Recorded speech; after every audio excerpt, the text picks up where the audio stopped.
Okay, well, good afternoon, and thank you for sticking around to this last talk of the day. Previously in this session, we've heard several papers on producing hydrogen through methane steam reforming or partial oxidation of hydrocarbons. In this talk, we're going to look at a different hydrogen production technology, and it's through water splitting using thermochemical cycles. We're specifically interested at the Idaho National Laboratory in using the primary heat from a gas-cooled high-temperature nuclear reactor to run either a pure thermochemical water splitting cycle or a water splitting cycle that might use electricity and primary heat. In this way, we can be essentially independent of fossil fuels, and we also do not produce any greenhouse gases when we use nuclear power to generate hydrogen. Now, this is the sulfur iodine thermochemical cycle. There are probably about 11 different sulfur-based thermochemical cycles. I'm just using this one as an example. In the main reaction, water is brought in.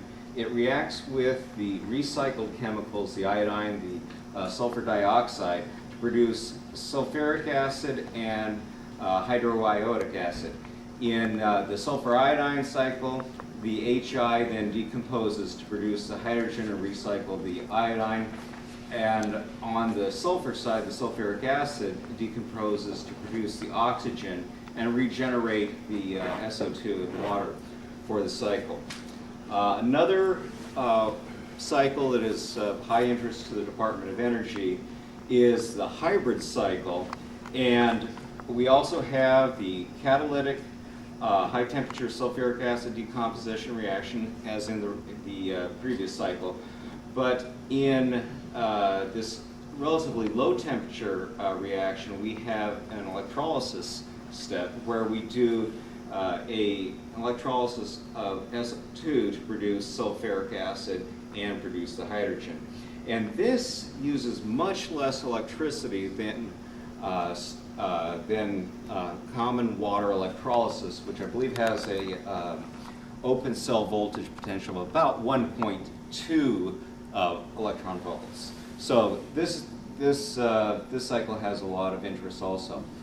But the area that I'm focusing on is the high temperature sulfuric acid decomposition reaction. It's actually a two-step process. First, the sulfuric acid vaporizes, then it decomposes to SO3 in water, and that happens just at temperatures of about 350 degrees centigrade. And then over a catalyst, the SO3 then is decomposed to the sulfur dioxide and oxygen. The reaction is expected to take place in this temperature range using a gas-cooled nuclear reactor. It is equilibrium limited, so you'd like to go to the higher temperatures if possible. But it's a very harsh environment for catalysts. You have high temperature steam, oxygen, various sulfur species, and potential impurities from the other reaction steps. And so there are no catalysts that are known at this point to withstand this kind of environment. So we've been looking at quite a number of different types of catalysts to see which can carry out this reaction and be stable for long periods of time. So we have just a simple quartz flow-through reactor system. It's recently been upgraded to operate at temperatures of about 11 or 1200 degrees centigrade and pressures up to 1,500 psi. In this talk, I'm just going to talk about the work we're doing with platinum and ruthenium, rhodium, and iridium stabilized platinum catalysts. Most of our work was originally done at atmospheric pressures. And one of the nice things about the platinum compared to, say, metal oxides is that the platinum catalyst can basically achieve or provide the equilibrium limited conversions of the sulfuric acid, SO2, and oxygen. where when you look at metal oxides or mixed metal oxides, you have to get above a certain barrier temperature before these become active. So the platinum-based catalysts look like they have the greatest advantage currently for running this reaction. But the platinum does deactivate very rapidly. This is a accelerated aging curve where we expose a small portion of the catalyst sample, the platinum titania catalyst sample, to the sulfuric acid for about 1 week of continuous operation. This was done at 1 atmosphere and a very high weight hour space velocity of 2,000 grams of acid per gram catalyst per hour. And so you don't see this rapid deactivation when you go to much lower weight hour space velocities. Well, what's going on? Primarily, we see that the platinum is sintering. In the fresh catalyst here, what we saw with SEM imaging is that the platinum particles are very small. These scale bars are all 1 micron. Within 24 hours on stream, we start to see platinum particles that are as large as 100 nanometers. By hydrogen and carbon monoxide chemisorption, we found that the platinum particles of the fresh material were about 6 nanometers in diameter. So here we're getting up to 100 nanometers in just 24 hours. In slightly less than 3 days, we're starting to see about 500 nanometer platinum particles. And at about 3 weeks online, we're starting to see platinum particles that are as large as a micron there. We also see that this is really affected by the environment. It's not simply the temperature. We ran similar catalysts, same temperature, for 550 hours, about 3 weeks. And in nitrogen, we see that the platinum has not grown very significantly. Whereas if we run the same exposure in air, where oxygen is present, we have very large platinum particles, possibly even larger than what we're seeing in the sulfuric acid environment. We also see through probe molecule infrared spectroscopy, we see that the platinum is oxidizing. So we initially have, with the fresh catalyst, we see only metallic platinum.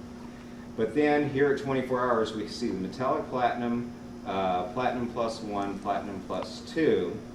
And at 66 hours, we see that the metallic platinum has decreased compared to the signal for the plus 1 and plus 2.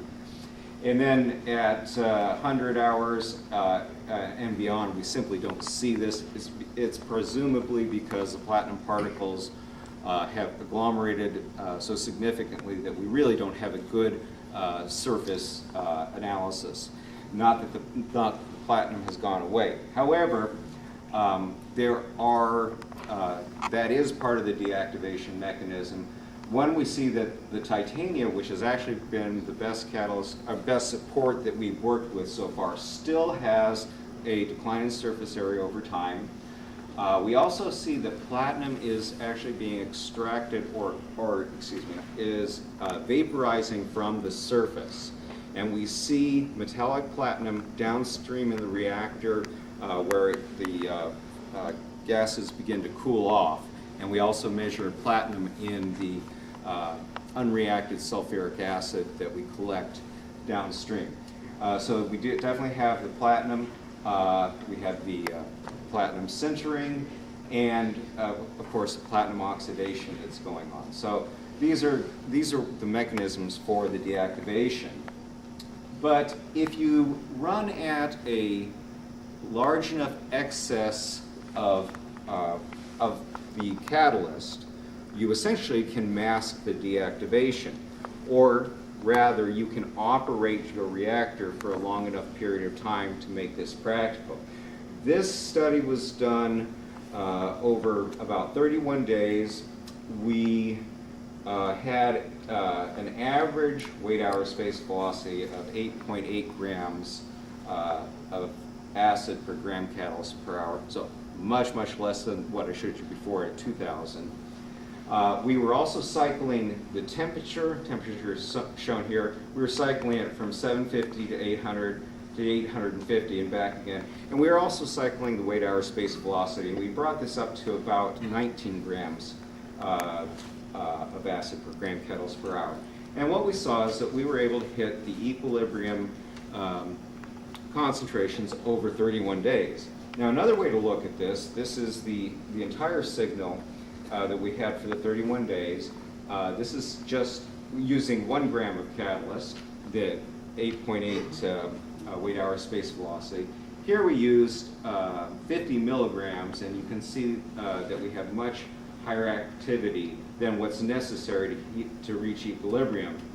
And then we removed this catalyst at the end and used only 10% of that catalyst, and also looked at its activity away from equilibrium. We see that the activity is continuing to decline, but still we have more activity than we need at 1 atmosphere pressure. Well, in the gas-cooled nuclear reactors, the primary coolant that is being planned to use is helium under high pressure. So if we're going to run the helium at high pressure, we'll also want to run the reactor, the sulfuric acid reactor, at relatively high pressure. So we began looking at the effective pressure just this calendar year. In the blues, the data I showed you before, or I guess it's a purple, the data I showed you before at 1 atmosphere, and then in the green, this is at 30 bar. And what we see is we have suppressed the activity quite a bit, and the catalyst is deactivating, but at a slower rate. We carried this out for about 35 days. And here we're using a large excess of catalyst. We're using a weight-hour space velocity of 18 grams. And although there was a lot of variability in the signal here, this data averaged at the equilibrium conversion. I'm showing this for oxygen here because our SO2 signal was not very good on our GC when we were running this experiment. And then after about 20 days or so, then we started to see that the catalyst deactivated. There seemed to be some kind of minor recovery, we think because of oxygen desorption, and then it continued to decline. So this area clearly was an area where we were around the equilibrium conversion, and then it declined. And this was declining faster at this higher pressure, 30 atmospheres, or 30 bar, excuse me, compared to the 1 atmosphere experiment. So we clearly need something that is more stable. One of our thoughts, of course, is if we look at the melting point of platinum, we would want something that has a higher melting point, such as ruthenium or iridium. And we would not want to go to something that was melted at much lower temperatures. Here I show results from some 72-hour studies where we used a 10th weight percent of a platinum group metal on titanium. And what we see, what we would expect, palladium, which had the lowest melting point of this group of 5 metals, had the highest deactivation rate, followed by platinum, and then as you went to higher temperatures, the deactivation rate was very, very low. And at the end of a 72-hour run, platinum and palladium had about the same activity, but about 40%, we had about 40% of that activity for ruthenium, rhodium, and iridium. So these look like they would be possibly beneficial materials. But we wanted to understand, why do we see this lower activity with these other metals? And we did some first principles molecular modeling, looking at the reaction mechanism where the sulfur trioxide will interact with the metallic surface, and through vibration, an oxygen will be evolved. The SO2 can can leave the surface and leaving behind atomic oxygen, which can freely migrate. But going from atomic oxygen to molecular oxygen that can desorb appears to be the rate-limiting step. And looking at the energy for this step, going from the atomic oxygen to the molecular oxygen, what we see is that platinum and palladium, which had the highest initial activities, of course had the lowest activation barrier. And as you go to rhodium, iridium, and ruthenium, you have higher activation barriers, and that's why we see the lower reaction rates.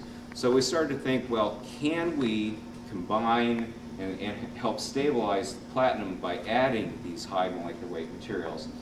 And here we show, I'm showing that we have, this is all for 1% platinum with either 0.3% iridium, ruthenium, or rhodium added to the platinum. And we have over a range from about 600 to about 900 degrees centigrade. We have very good activities. When we don't have any platinum present, you can see that there's at least an order of magnitude lower activity level. And we wanted to look at the stability. This again is done at 1 atmosphere. And in this purple line again, here's that deactivation curve that you've seen before. When we added the rhodium, we suppressed the activity quite a bit, and at the end of the run, the deactivation rate was slower, but still is deactivating and is not much better than the platinum. But here for the ruthenium and the iridium, we had surprisingly a higher initial activity and 1/3 the deactivation rate, such that at the end of that experiment, we had about 4 times more activity at the end of 1 week of testing. So the question comes to mind is, what's the effect of pressure here? These experiments were done at 30 bar. We've done 1 weight percent platinum, and we've done the 0.3% weight percent ruthenium with platinum. And we see that the platinum, this was done over 100 hours, was deactivating relatively rapidly, and between 60 and 100 hours was continuing to deactivate. What we saw when we added the 0.3% ruthenium, we actually had much higher initial reaction rates, and then a very rapid deactivation rate. And then we see that in this same time period, we're seeing that the deactivation rate is on the order of 2 to 3 times lower. And as we go out here beyond 100 hours, it seems to be stabilizing out. We would have loved to run longer, but these experiments are rather difficult to run at the high pressures and have caused some problems with that. But we ran then the high pressure 30 bar, 0.3% ruthenium, 1% platinum catalyst. Slightly lower temperature, but the weight hour space velocity is shown there. And this was run for almost 10 days, right around 10 days. And what we saw is we had the equilibrium concentrations of oxygen. So this experiment, of course, needs to be run longer, but this is at least suggesting that we may be able to stabilize these catalysts and may be able to have good long-term activity. So just summarize that the thermochemical cycles, they do produce some very harsh environments for catalytic materials. The platinum is very effective for this decomposition, but its stability, especially at elevated pressures, is problematic. So our initial work with higher melting point platinum group metals seems to be improving stability and may be providing a solution to this problem. So I'd just like to acknowledge the team that's been working here, especially Sergei Rashkiv and Lucia Petkovich, who are here in the audience, and of course the funding from the Department of Energy. Thank you.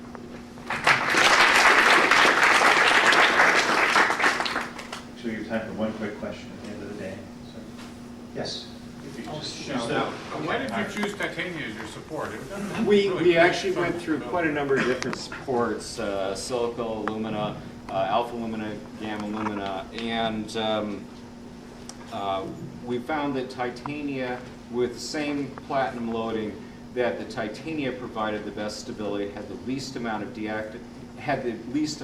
decrease in surface area after exposure.